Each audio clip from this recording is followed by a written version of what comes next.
everybody, and welcome to the Wonders of Weddings webinar series. My name is Angela Headley, and I am going to be your host for your wedding budget basics.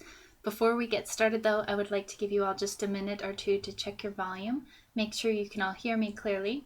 Also, you may want some way to take notes, and get comfortable. We're going to be here for about 45 minutes to an hour. While you're doing that, I would like you all to consider for me a couple things before we get too far into this.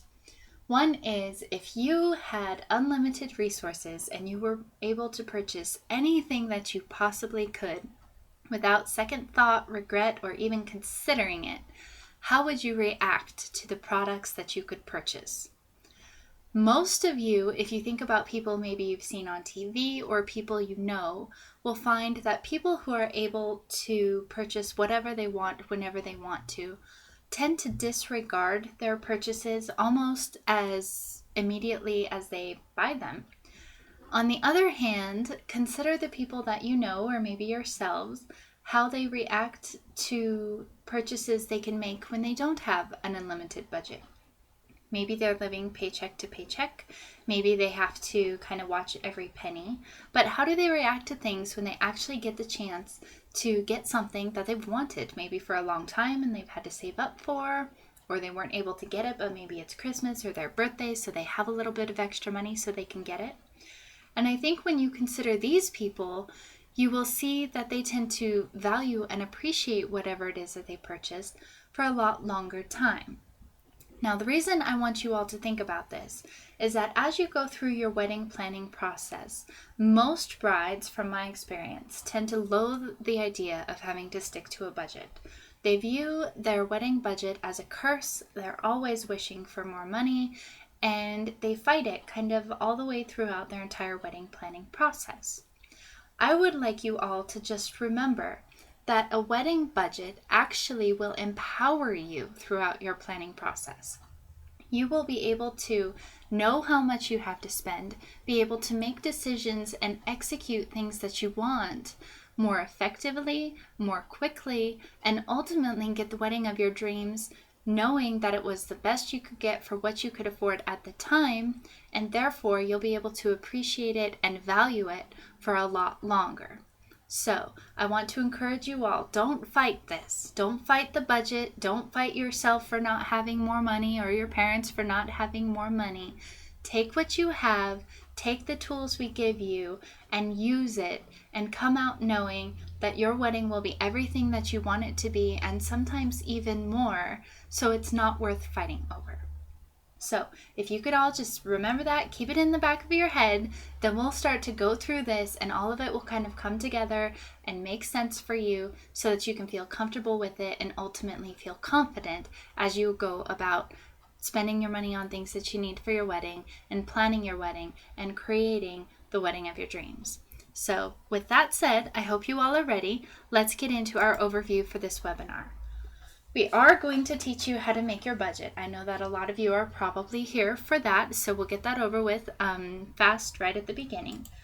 We're also going to teach you how to prioritize your expenses so that once you know how much you have to spend, you can pick and choose how to put your money towards things that you're ultimately wanting most or needing most or that mean the most to you.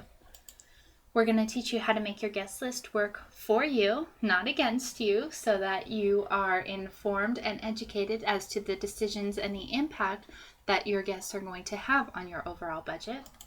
We're also going to help you compare your vendors. Since they all can vary such significantly, we want you to be able to know that you're comparing apples to apples instead of maybe apples to donuts. And then we're going to teach you how to read your contracts and point out some red flags that you may need to watch out for.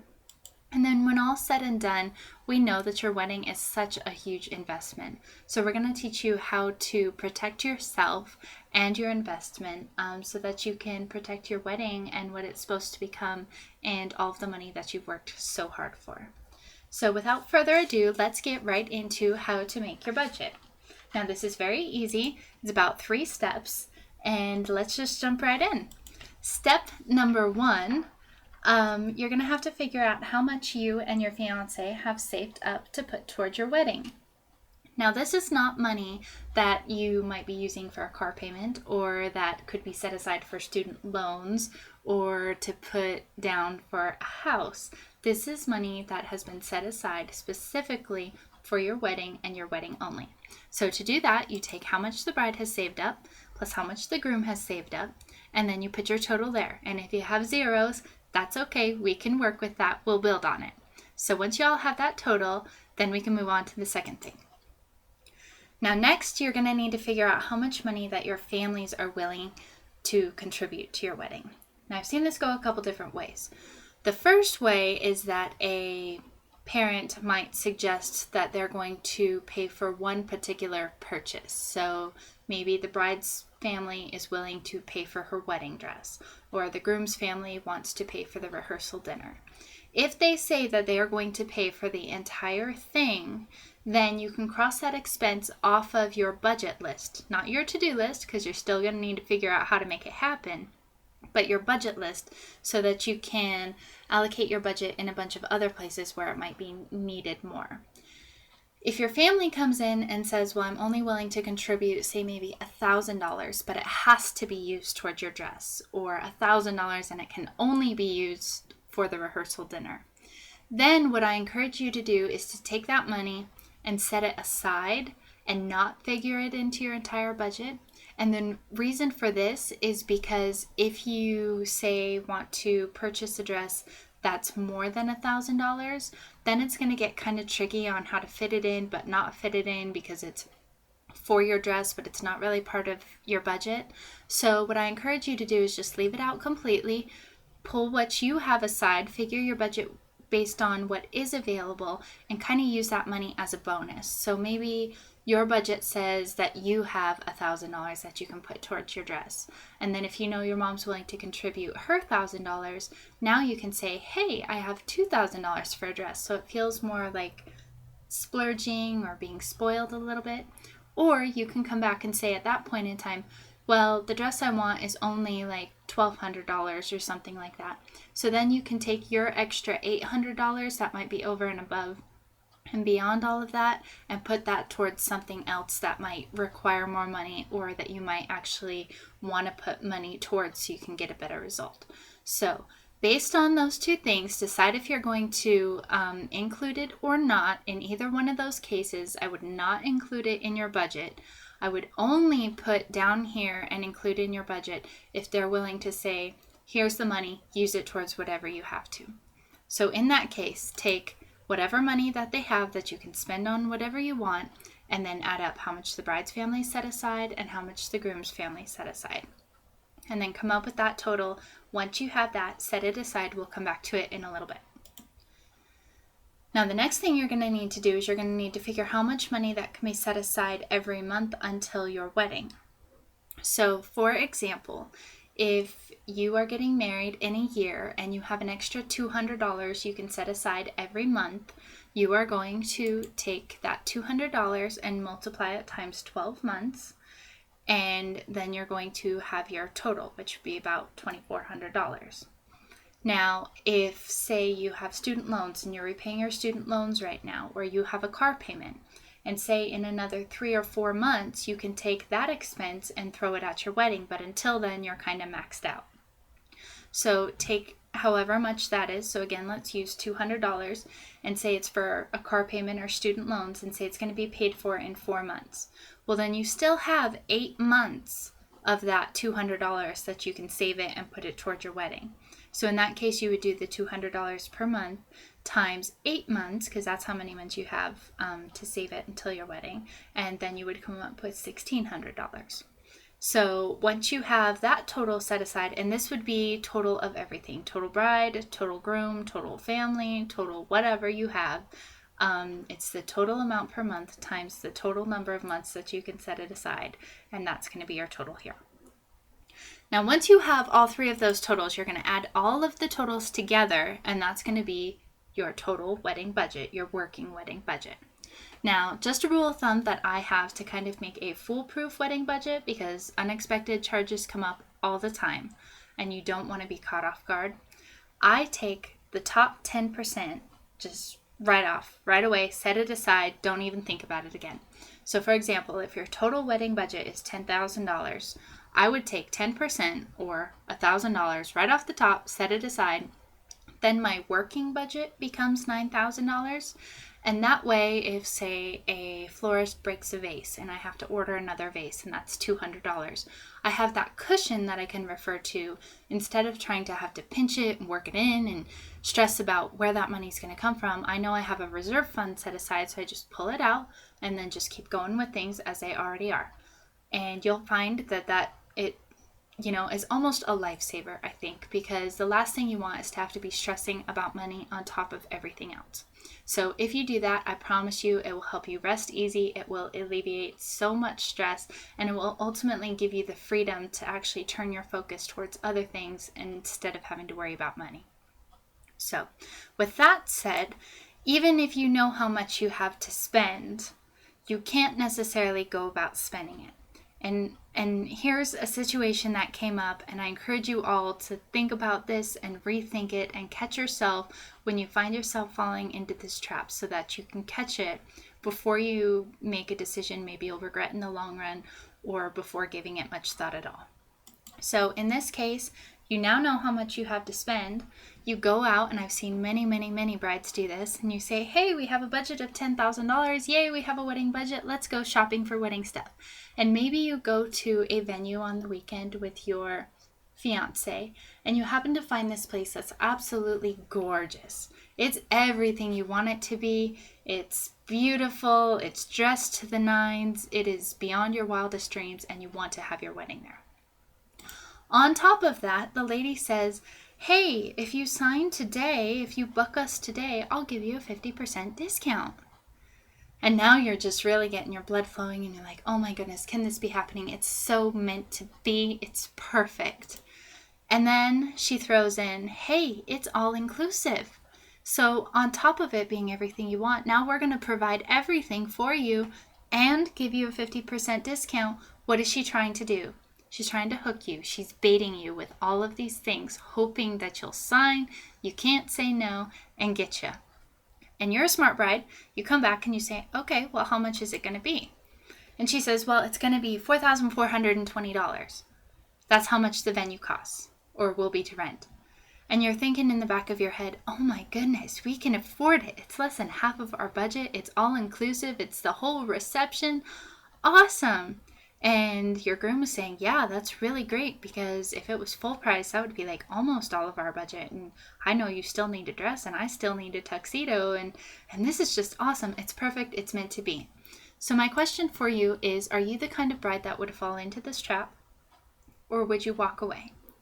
And I'm going to tell you that even though she says it's 50% off today, you still, with the right negotiating techniques, might be able to get it 50% off next week, or the week after, or the week after that, when you finish everything else that's involved with making your wedding budget. And even though she might say that it's all inclusive, you don't know what all inclusive means. You have nothing to compare it to. You don't know everything that you're going to need for your wedding. So in this case, whether you're the kind of bride that would say, oh, it's perfect, it's meant to be, let's do it, or if you're the kind of bride that says, well, I don't know, let's think about it. As a wedding planner, I'm going to be here to step in and say, in this case, it's too soon to tell. Walk away. If the 50% off thing is catching you, if it looks good, get everything in writing and say, you know what, thank you so much for your time. We really appreciate it, but we just don't know how it's going to work in with everything else we have. If you think you can extend that discount, we might be able to give you an answer in a couple weeks. And then she says, well, no, we can't. You know, something kind of fishy is up. You know, maybe they're desperate to book. Maybe they're going out of business. You don't know what's going on. So if she's that desperate, walk away. On the other hand, if she says, you know, absolutely, I'll honor that because you asked. Make sure you get it in writing, because if she just says it and you go back, she doesn't have to honor it. But if it's in writing, then more than likely they will honor it. So in this case, just catch yourself if you're saying, hey, it's meant to be, hey, it's so perfect, oh my goodness, I don't think we can find anything that can top this. Always, always, always walk away until you know how it fits in with everything else. So now, how do you know if it fits in with everything else? Well, one of the first things you have to do is a budget breakdown. And this takes some time, and it does get kind of tedious, and eventually you're going to hate doing this. But if you start and if you finish, you will feel so rewarded for your time spent, because you will have almost a perfect picture of how things work together. So a budget breakdown is absolutely everything that goes in to everything you need for a wedding. So it is down to the nitty-gritty, smallest detail that could possibly affect the expense for any particular wedding expense that you have. So, for example, we all know that most brides are going to require some form of wedding attire. In most cases, that is a dress and some accessories. Now, if you just go off and you say, well, all I have to do is buy a dress and some accessories, you really don't have a good idea of what's involved with all of that. So part of a budget breakdown is to be able to get down to the I like to say brick and mortar part of what builds this whole expense, so that as you learn where you can pull money, save money, maybe throw more money into something, then you'll be able to know how to move it around throughout your bigger expenses. So let's use bridal attire for our example so I can show you how to do this. And again, you're going to be doing this for all of your wedding expenses, everything, down to the bare bones. So you need a dress, you need accessories. We all know this. So with your dress, it's probably not going to come off the rack or from the designer to fit you perfectly. So at some form or another, you are going to need alterations, whether it's on the top, a hem at the bottom, maybe something built in or taken out. You're gonna need to make it fit you. You're also probably going to need some pressing, because most dresses, they get a little dusty when they're sitting on the alteration shelf. They get a little wrinkly when they're in the boxes going from one place to another. So you're probably going to want to get it pressed. And then you're probably, depending on your dress and the kind of bride you are, you may want a slip or petticoat. Now again, if you don't need a slip or a petticoat because you have everything, you can cross that expense off, and then you can fit it somewhere else in your bridal attire. And then if you can still save the money after everything in your bridal attire has been purchased, then you can put it towards something else in your other budget. But again, you won't know how much you have until you consider it here. So if you want a slip or a petticoat, or if you think you may want a slip or a petticoat, put it to the list. And then if you don't need it later on, you can always cross it off. The worst case situation is that you discover that you do need it sometime later, or that maybe you do want it later, and then you don't have the money set aside for it. So in this case, better to have it on here than to have to kind of fidget around and say, hey, I need an extra $200, $300 for a slip or a petticoat later down the road, and then you have to pull from somewhere else. So next thing, you're probably going to need some undergarments. Most of us ladies do. You're probably going to need some support on the top. You're probably going to need some support on the bottom. And then depending on your dress and what kind of feeling you want to get from it, you may want to add a body shaper. Again, not necessary, but if you need the money for it, it's better to have it on here and to anticipate it than to have to kind of scramble and come up with it later. And then you may or may not want to preserve your dress. Now, the reason I put preservation on here and not included as an after the wedding expense is that after your wedding, you're going to have a lot of stuff going on. You're either going to be finishing school, getting your place with your new husband, maybe you have that honeymoon baby to get ready for. So I like to put anything that's a possible wedding expense, include it in your wedding budget. That way you can take it, you can set it aside, and you don't have to think about it later because it's already been taken care of. So that said, if you think you might want preservation, or you know it's an option, or you're kind of on the fence about it, add it to your list. And with preservation, you're probably going to need your dress cleaned. You may have, sweat all over it from dancing all night long, or spilled something on it. You don't want to preserve that with it. And then you might need a box to put it in once it has been clean and ready to go. With your accessories, most of you brides will have a veil. Again, it is on the list, and if you don't want it, cross it off. You can move the money around and put it somewhere else later. And with your veil, you may want a headpiece. And then most veils come out of the box a little bit wrinkly. Sometimes in a bag they get wrinkly too, so you might also want to get that pressed with your dress for your wedding. And then you're probably all going to need some shoes. And with your shoes, you may or may not want some stockings, but if it's a possibility, put it on the list. And then you may want some way to hold up your stockings under your dress, unless you get the ones that have the little rubber inserts on them that stay up themselves. But again, if it's a possibility, put it on here. And then most brides kind of adorn themselves with a little bling. So for your jewelry, you might want a necklace or some earrings or bracelet or two, maybe an extra ring. But again, if it's a possibility, put it on the list and do this for everything. And I'm telling you, you will love yourself for this in the long run. You will constantly be kicking yourself if you didn't do it to start with. So take the time. It'll be definitely well worth it. Now, once you have your budget breakdown in place, you're also going to need to consider hidden expenses. And with those hidden expenses, that's where most brides kind of stumble on their wedding budget. Now, these are absolutely critical because they can put you over in a heartbeat. So for example purposes, we're going to be using a budget of $10,000. And here's just a potential of where things can go really wrong really fast. So in the industry standard budget allocation, catering is about 10% of the total budget.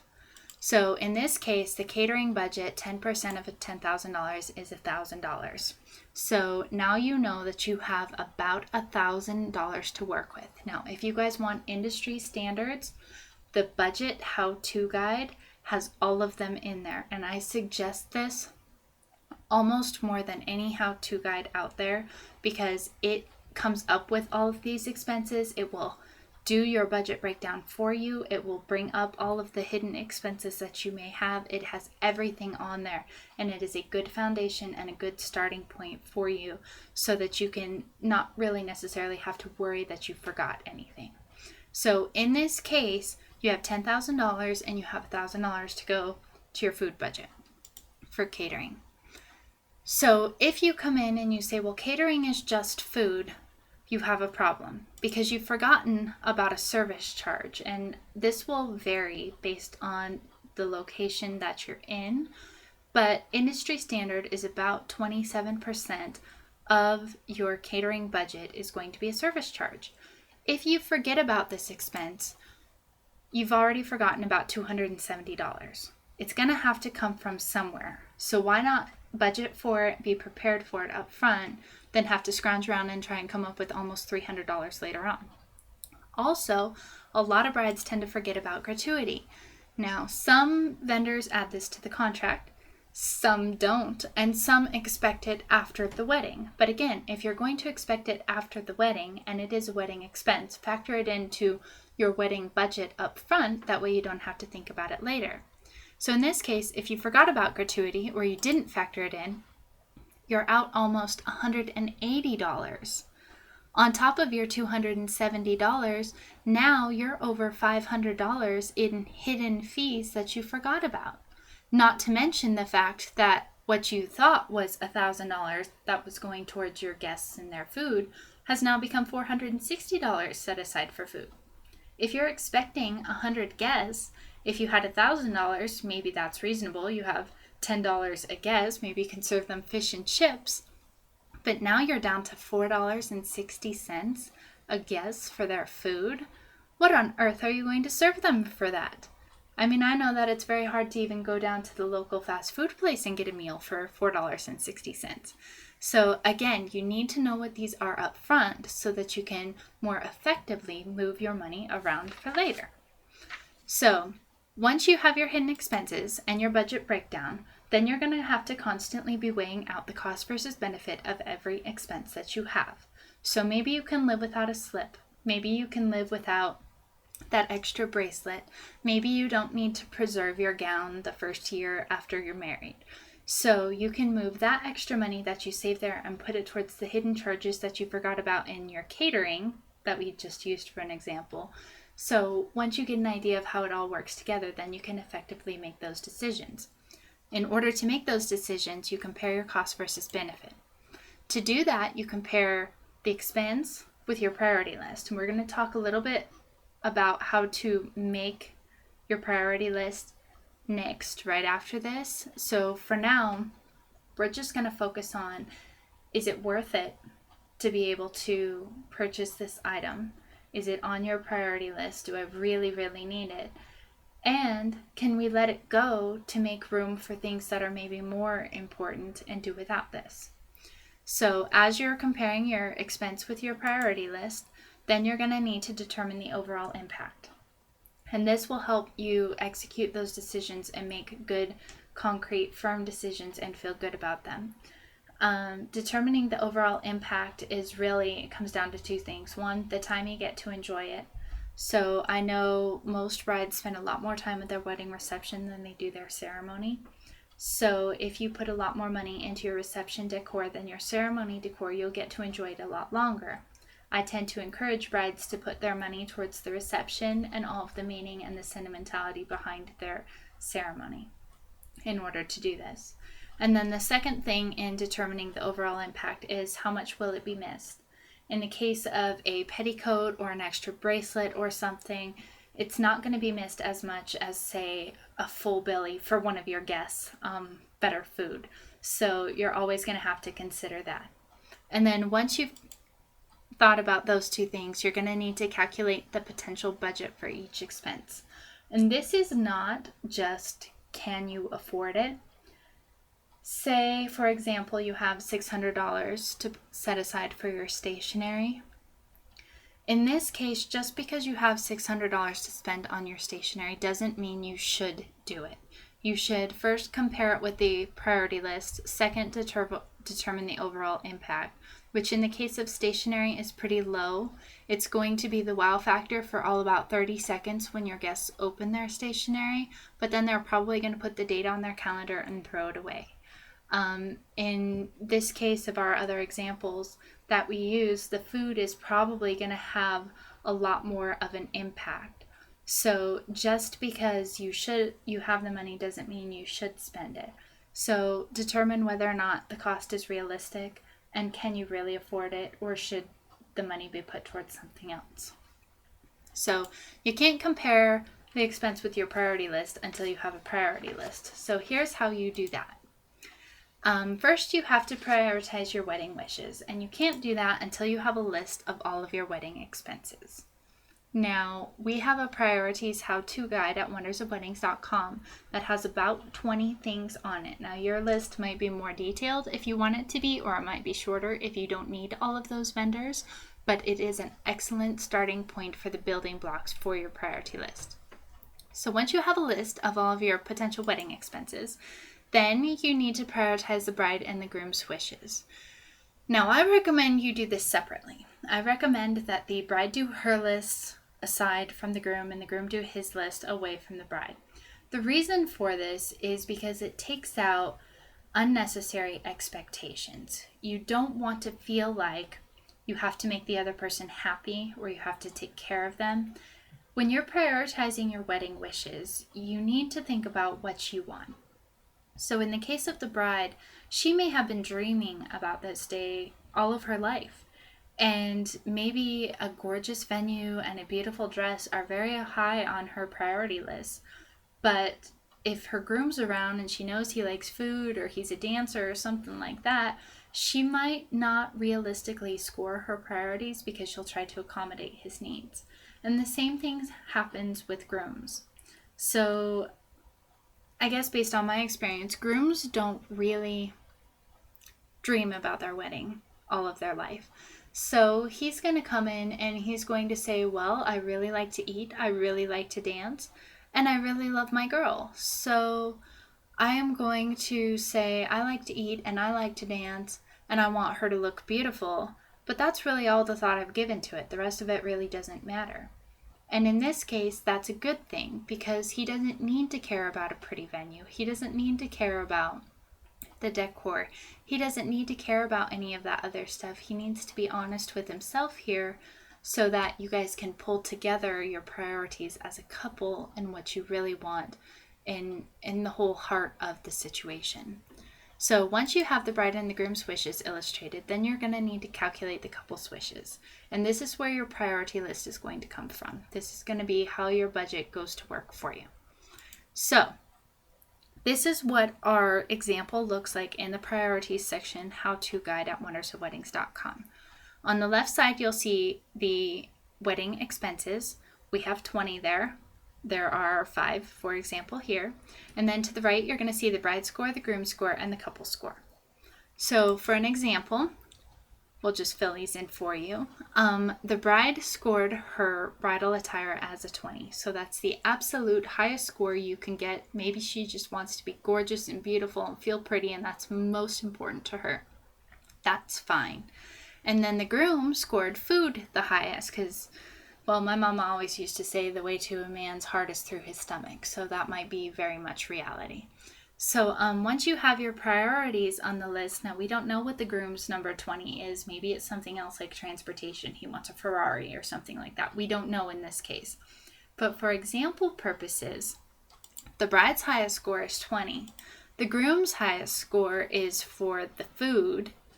In this case, we're going to work with that. But the couple's high score is for photography.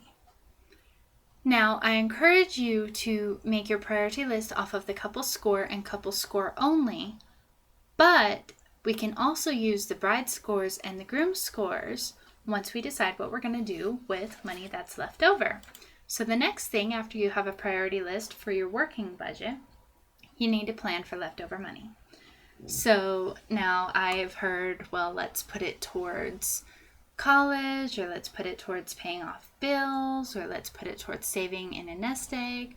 My thoughts are you only get married once, hopefully. So if you have money set aside for your wedding, use the money that's set aside for your wedding so that you're not wondering later on down the road, oh, well, we should have put $1,000 more towards that, or well, we came up with, all the money to pay off college later on because we both got raises at our jobs, so why didn't we put that money towards our wedding? So just my personal opinion. Again, do with it what you want.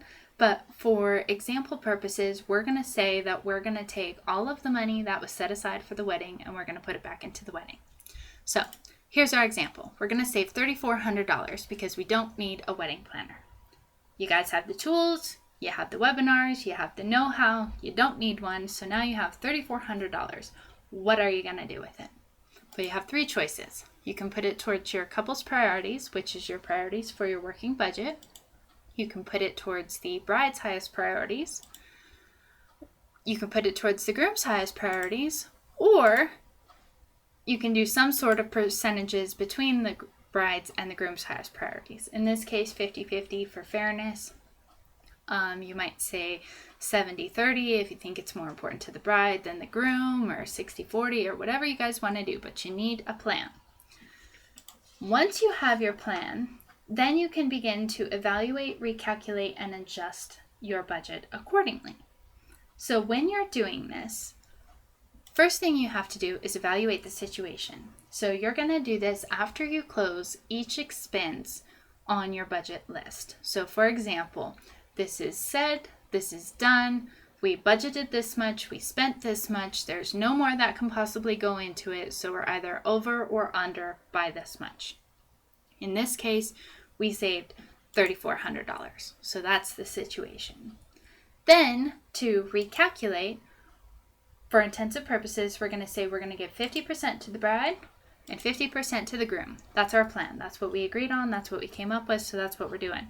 With all extra money, we are always recalculating 50-50. Then we adjust the budget. So we go back in and we say, bride's highest priority was her wedding dress, her bridal attire. So we're going to add $1,700 to her wedding dress budget. And then we're going to add $1,700 to the food budget. Now, if you have already purchased something, say your wedding dress, and there's no way to go back on it and maybe add more money to it, like you can't upgrade the veil, you can't upgrade the shoes, you can't upgrade the jewelry, it's all said and done, it's over with, then it would be the bride's next highest priority or the groom's next highest priority. So you work down that priority list, and then as things get done, you just cross them off. There's nothing more you can do about them, so then you contribute it towards the next most important thing that you can still do something about. So once you have that plan, you've worked this back into your budget, then you can go ahead and you can work out your whole budget, and you're going to constantly be doing this all the time, every expense, every time something's closed. But that's how you stay on top of your budget. So once you know how much money you have and where it's going, then you can start picking out how your guests are going to fit into this budget that you have. Now, I want to go over some examples here, because brides don't often take into account the effect that a guest list is going to have on their wedding until it's too late. So in this case, we're going to be working again with a total budget of $10,000. And for example purposes, I have 2 weddings here. Both of them are very real. I did both of them. They had $10,000 to work with. Both of them did. And one of them had 150 guests and the other one had 2 guests. And now as these budgets build, I want to bring to your attention that this was how these brides chose to spend their money. Now take just a second and look at the bridal attire on the first line. The bride with 150 guests had a lot less to spend on her bridal attire because she had to take that money and use it towards other things to take care of her guests, like the venue and the food and stuff that a bride with 2 guests wouldn't necessarily have to worry about. So the bride with 2 guests, she was able to spend a lot more on her bridal attire because she was able to spend less on the other things her guests needed because she didn't have a lot of guests. Now, if you look right below that to the venue, you're going to need a bigger venue if you have more people than, say, a park or a courthouse or a restaurant or somewhere where you can have fewer people. On top of that, you're going to have to spend a lot more money on food. But look at these food budgets in comparison with how many guests they have. The bride on the left with 150 guests, she spent $1,000 on food, which is almost 3 times as much as the other bride. But because she had 150 guests, she was not even able to spend $15 a plate on each guest. It was less than $10 a plate. And what are they getting? They're getting like less quality food for the amount paid. Versus the bride on the right with 2 guests, she may have spent $375, but with 4 people there, her groom and her 2 guests, she's spending almost $100 a person on the plates. So consider this as you're building your guest list, the cost versus benefit of the guests that you have. Also, I want to bring your attention to the very bottom. Now, the bride on the right with 2 guests, that was all she spent her money on. She didn't have anything else. It was a very simple, very laid-back wedding. That was all of her expenses. But you'll notice that the bride on the left side with 150 guests has another category of $4,300. This $4,300 still has to pay for liquor. It has to pay for flowers. It has to pay for decor. It has to pay for linens and stationery and everything else. So she's able to spend less and less and less because she has to have so much more because she has more guests. So as you're building your guest list, consider this, the cost versus benefit of having more and more guests at your wedding. Now, before you make your guest list, you're going to need to kind of consider what your guests are going to expect because you want to, at the very minimum, meet their expectations. Now, the first thing that most guests are going to expect is some form of entertainment. They know they're going to a wedding. They've been to weddings before. All the time they hear music, they get entertained. They're going to expect it at yours too. They're also probably going to expect some form of beautiful decor. Now, this varies from bride to bride, region to region, and where you live. But there's a difference from wedding decor to Christmas decor, birthday party decor, graduation decor, so they're probably going to expect some form of wedding decor. And then 99.9% of all guests expect some form of good food. They know they're going to a wedding, it's a party, most parties mean food, so they're going to expect some form of wedding type food. But their expectations aside, which you should hopefully meet or exceed, you are definitely going to have to meet their needs. And meeting their needs is ultimately only going to provide them a certain level of comfort because it's all based on accommodations. So the first thing that they're going to need is they're going to need to park to get there. I say easy, convenient, and accessible. Now this varies on the kind of crowd you anticipate coming. If you have people in wheelchairs, if you have a lot of elder people, people. You may want more handicap spots. You may want it really accessible towards where you're going to be so they don't have to walk a long ways. But if you have a lot of young people and want them to walk a mile to get up to your wedding on the mountain, then go for it. So this will vary, but just make sure everybody has a place to park. Make sure they can easily access it, and if they need to, get back to their vehicle from your wedding, and that it's convenient so that they don't have to fight traffic, pay meters, stuff like that. Also, they're going to need shelter. I think the magic number is around 72 degrees-ish. Chances of you hitting that all day on the day of your wedding, slim to none. So your guests are more than likely going to need some way to cool down or warm up so that they can focus on your event instead of having to meet their own physical needs. And then depending on how long your event is going to be, they are going to need some form of food and beverage. You don't want your guests to be hungry or thirsty at your wedding, and chances of them bringing their own are not likely because they hear they're going to a wedding, they're going to assume you're going to provide it for them. And then, of course, if you're feeding your guests and giving them things to drink, you're going to need to provide them with restrooms. And I just say have somebody delegate somebody right before your wedding is going to start. Just make sure that they're clean and neat, and make sure that they're easily accessible. If you have to walk a mile to use the restroom, your guests are going to get uncomfortable pretty quickly, and uncomfortable guests will leave. So you just want to make sure at least their basic needs are met, and then meet or exceed their expectations. So now, once you know what to expect from them, you know how much money you have to spend on each thing, you know how it affects everything else, now it's time to make your guest lists. So, and I say lists as in plural. And the reason for this is because you need some sort of a guide to be able to draw the line and say we are having these guests and not these guests, or we are having everybody if we can, but you need some way to determine that so that you can make effective decisions later on. So in this case, number one, I say this is your go for it. All plans are a go. This is everybody who you must invite. I say people like immediate family, parents, siblings, people you see all the time that you're really close to, put them on this list. Grandparents, if you're close to them. Now, if you don't see them all the time, you don't even see them at functions, you may want to bump them down a list or two. But if they're still a part of your life, you get Christmas cards, birthday cards, you stay in touch, sort of, put them on the list and just honor them by doing that.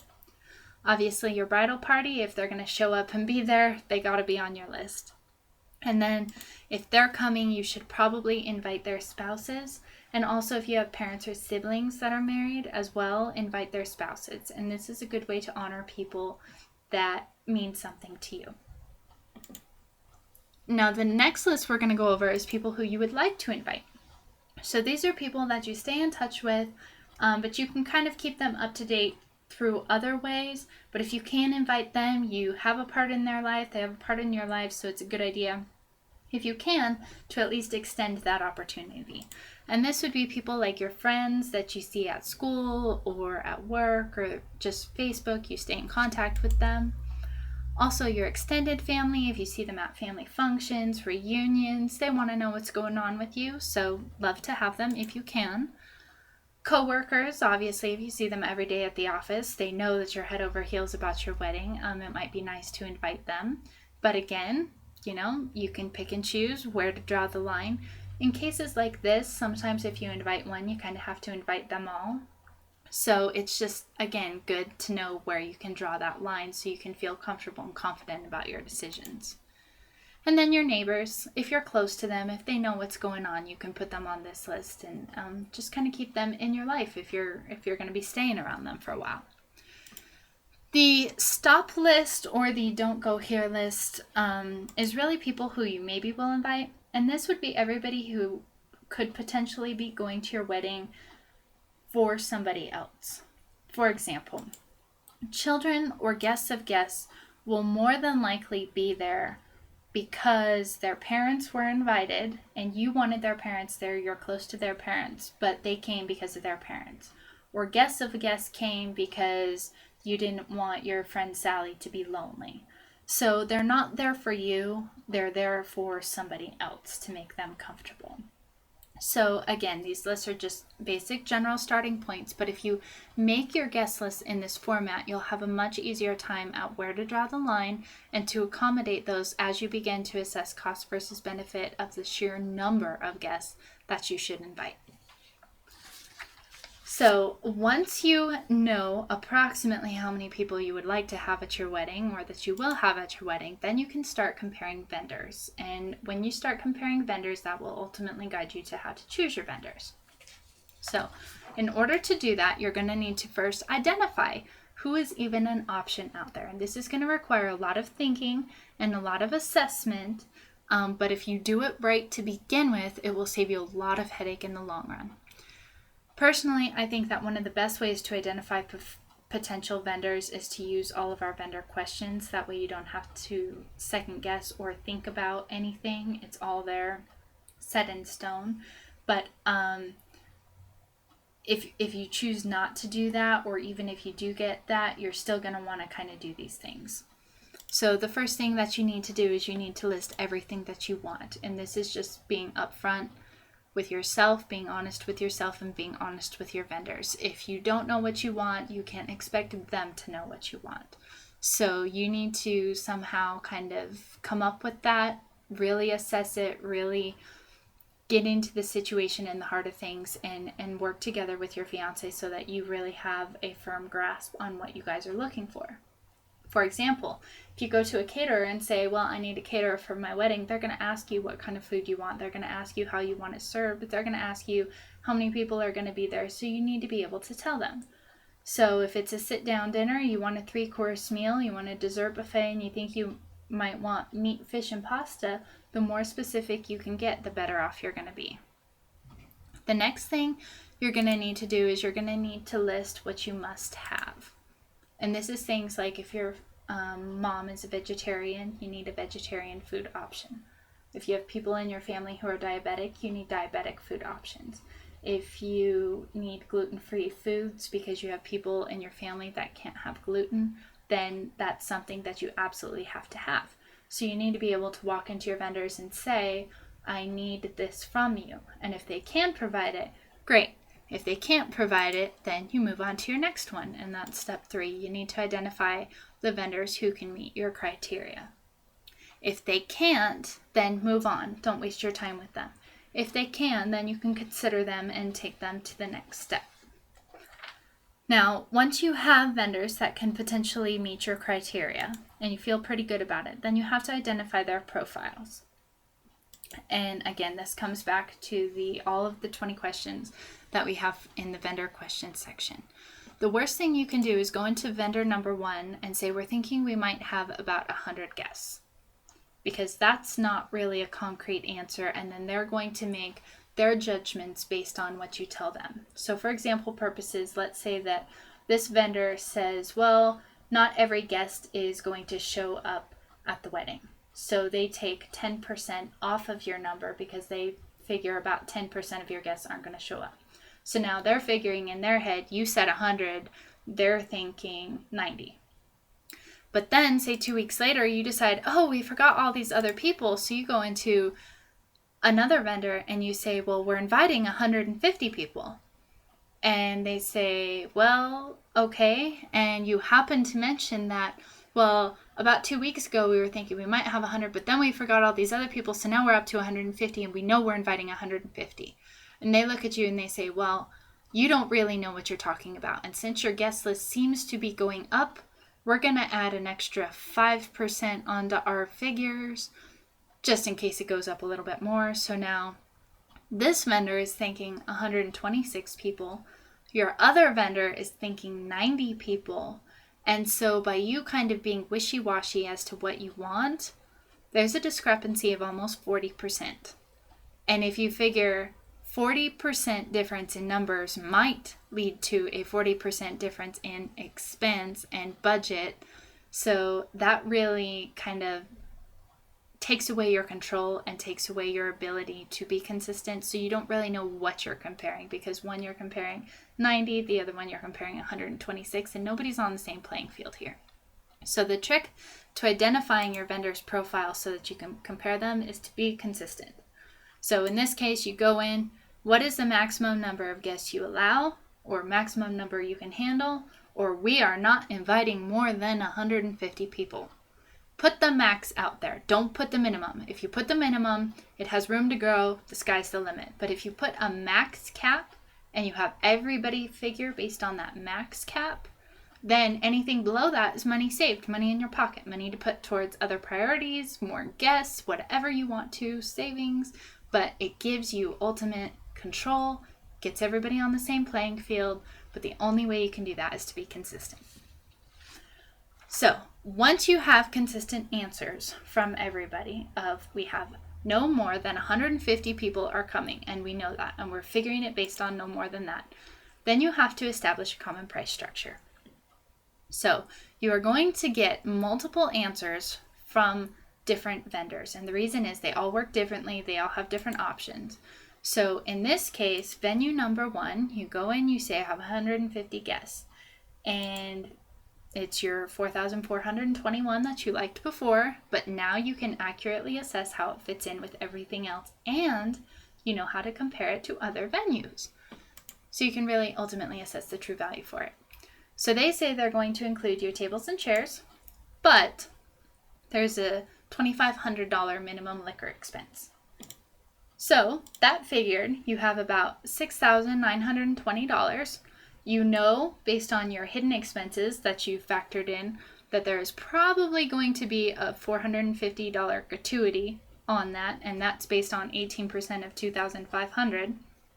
So you know that that's probably going to bring your venue expense up to $7,370.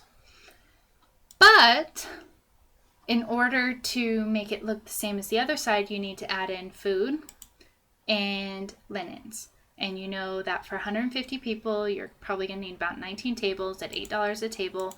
So this total comes out to $8,022. Now, venue number 2, the reason you had to add in your food and your linens is because this venue is also considered all-inclusive. They say it's $135 per person. That includes gratuity and food. So that's why you had to figure food into venue number 1. They include your tables, chairs, and linens. That's where you have to figure out how much additional linens are going to be for your other venue. So they provide a 3-course meal, and they're $20,250. Remember, they included gratuity. But there's still something missing here that's on the other side, which is your liquor. So now in order to balance it off, you need the liquor estimate. So say you go to an outsourced liquor provider. They say it's going to be about $1,500 for 150 guests. Most of them are going to be drinking. They work all their numbers, so that's what you have. So now that total is $21,750. So now you can see that with the same things included, now both venues, both of those total prices include food. Both of them include tables and chairs. Both of them include linens, and both of them include liquor. So now they're all on the same playing field, and you have one price to compare to the other price. And then it's your choice, ultimately, what you want to do with it. So now that everybody's on the same page, you can kind of decide how you want to work from there, whether you want to work with what venue 2 can provide, the tables, chairs, and linens they have to offer, or if you want to outsource it, or if you want to bring in your own caterer at venue number 1 and save maybe about $4,000. It's totally up to you, but now everybody is on the same page. So once you get everybody on the same page, then you can pick your vendor. Once you pick your vendor, you're going to have to read your contracts because you're going to have to sign something. So as you go meeting with your potential vendors, the first meeting that you're going to have is a meet and greet. It's going to be, hi, how are you? What do you include? And you're going to get all of that information that you need to make your comparisons to know that you're comparing apples to apples. After that, you need to get specific, and that's where we are inviting 150 guests maximum. I need to know how much that's going to be. That's your visit number 2. Visit number 3 is when you finalize and book. Now, you can't finalize and book before you have a contract. So once you get your contract, you need to read it, you need to negotiate, you need to go from there to make sure you get the better deal before you can actually commit to the vendor. So let's talk a little bit about negotiating, because this is going to be one of the things that gets you the best value. My puppy always gives me a sad puppy face when he wants something. I don't recommend that you go in and begging to your vendors, but if you are upfront with them and honest about them about what you want and what you need, then that gives them the power to work with you. And this will actually help you get more money in your bank, in your budget, more money that you can use, because they will really honor what you have to say if you're honest about it up front. They'll contribute more. They'll help try and save you where they can. They'll work for you to help you, because they don't feel like you're misleading them. And then also, you want to find total protection.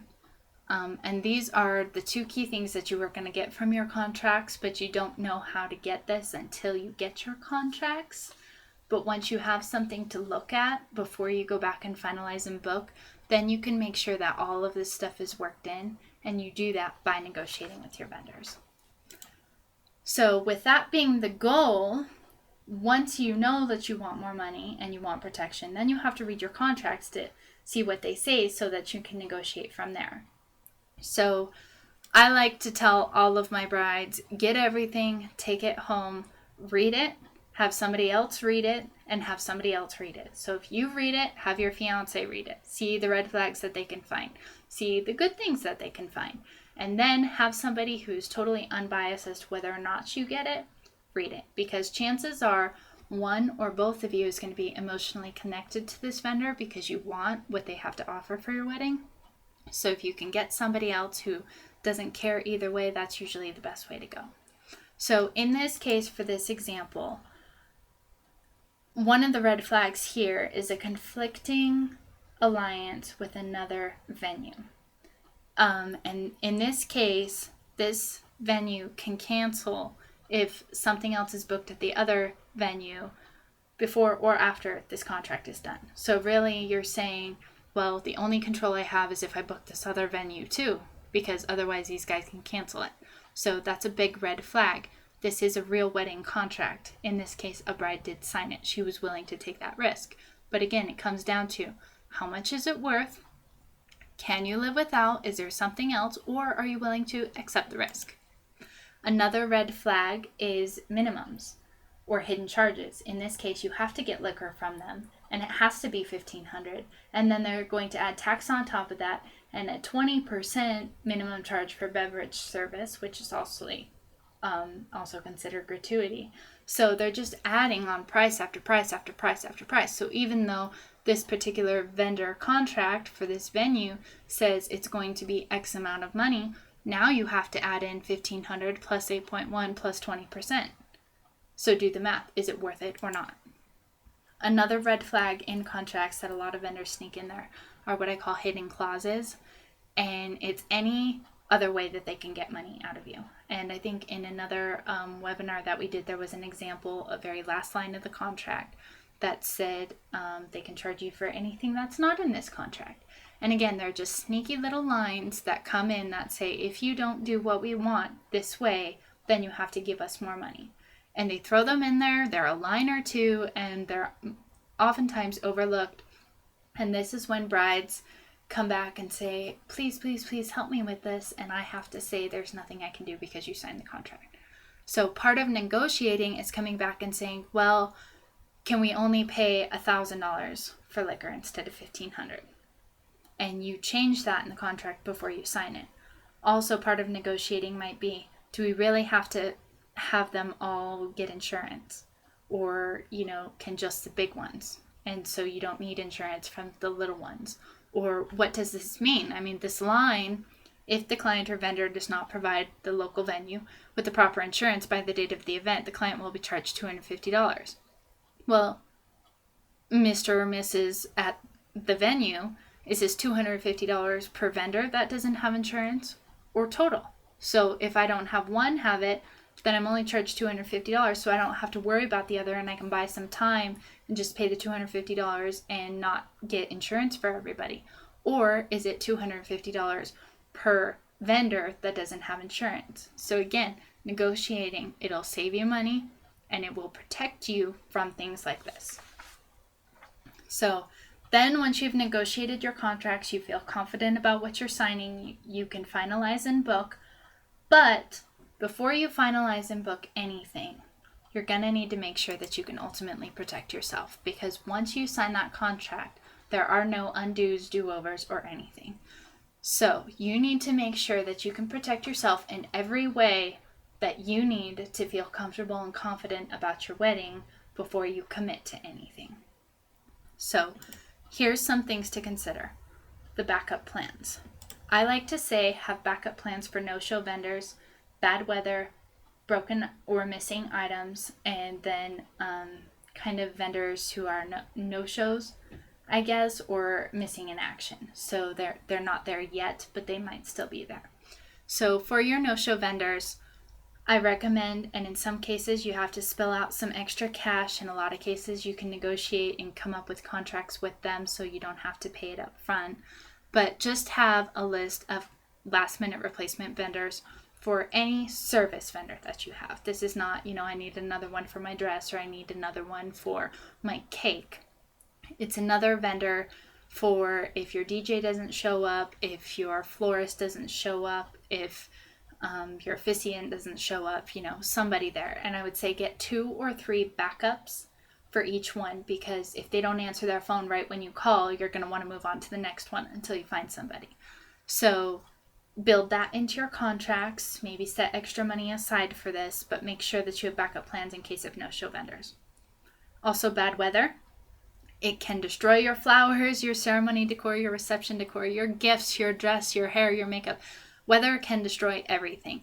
So have a backup plan for weather, whether that's a backup location. And I say, you can include that as a kind of rain card in with your stationery. If it rains, then we're moving to this location, or have a venue where you can move inside, or book or budget for a tent if you have to, or set money aside for that if you need it. And then if you don't need it, then it's money saved that you can spend on later. Broken or missing items. I always like to set money aside for this. Sometimes you can work it into the contract that you don't have to pay for it if a florist breaks a vase, or if your caterer breaks a glass or something like that, but you can just have extras built in. Or you can say, I want 10% more than the amount of glasses I ordered just in case something goes wrong. But glass, big for that, anything breakable. And I say between 5 to 10% more just in case. So if you have 10 centerpieces, you might break 1 vase. If you have 100 glasses, you might break 10 or 5 or something, but it's just a good cushion to have. And then the vendor managers is vendors who are not there yet. Maybe it's your caterer or your DJ or your band or somebody, and you just can't get hold of them and they're late. Before you go into panic mode or call your backup replacement for your no-show vendors, just have somebody who you can call that you know for sure will be available on the day of your wedding to kind of connect with and find out what's going on to determine whether or not you do need to call a backup or not. That way, it kind of flows more seamlessly, your day of coordinator, and you can kind of rest easy knowing that you have a contact person in place. So once you have all of your backup plans in place, once you know how much money you're having and how many guests you're having and you're gonna spend money, then I highly, highly, highly recommend insurance. Some wedding insurance agencies will let you get insurance before you start spending money and signing contracts. Some of them will do it after you sign it and then make your policy based on how much money you're spending or committing to spending. So I recommend the top 3, WedSafe, WedSure, and MarkelEvents.com, and these are good throughout the United States. They're professional wedding vendors, they are excellent at what they do, and they can find you a policy that will meet your needs and get you the peace of mind that you need for your investment and your wedding. So once you have insurance, have at it. Go book your vendors, go make your budget, go spend your money, and feel good and confident about it. Now, if you guys need more resources, because I know that seemed really quick, but we are out of time here, go to wondersofweddings.com. On our website, you'll find our webinar series, which is what you're listening to now. Also, we have our calendar there. We have two. We have a calendar template that will help you, and we have a perfect timing calendar. And both of those will help you with your time management and when to get all this stuff done and kind of how it works together from a time perspective. Those are both on sale for $1 now. We also have all of our how-to guides, which I've explained some of in here. They are resources that have all of this information that I've mentioned and much, much more in them. So definitely refer to those if you can. The checklist, so you don't have to worry about forgetting anything. All of the vendor questions for any vendor that you come across. Again, consistency is key. If you can compare apples to apples, then you will know the good and the bad and the ugly of all of your vendors. If you don't know what you're asking, or if you don't know what you want, or if you don't know if you said something or mentioned something, there is no easy way to get them all on the same page. So those will definitely help with that. And then our tip of the day, if you sign up for that, it's on our homepage. It's free tips of the day, Monday through Friday, just kind of spur of the moment things that come up to encourage you and inspire you throughout your wedding planning process. So just a quick overview, these are the companion materials that we covered in this webinar. And if you guys have any questions, I encourage you to stay in touch. Send me through the contact page any emails. I read through them all. If you have questions, comments, and concerns, I would love to hear them so we can address them. Also, I'd love your feedback, for better, for worse, likes, dislikes, so that we can keep improving to make sure every bride out there has the tools and resources that she needs to plan her wedding with confidence. And then stay in touch and let me know after your wedding if you were able to plan the wedding of your dreams with our tools. And just stop by, say hi whenever you get a chance. I'd love to hear from you all. I'd love to stay in touch with my brides. So until I hear from you again, take care. Happy wedding planning, everybody.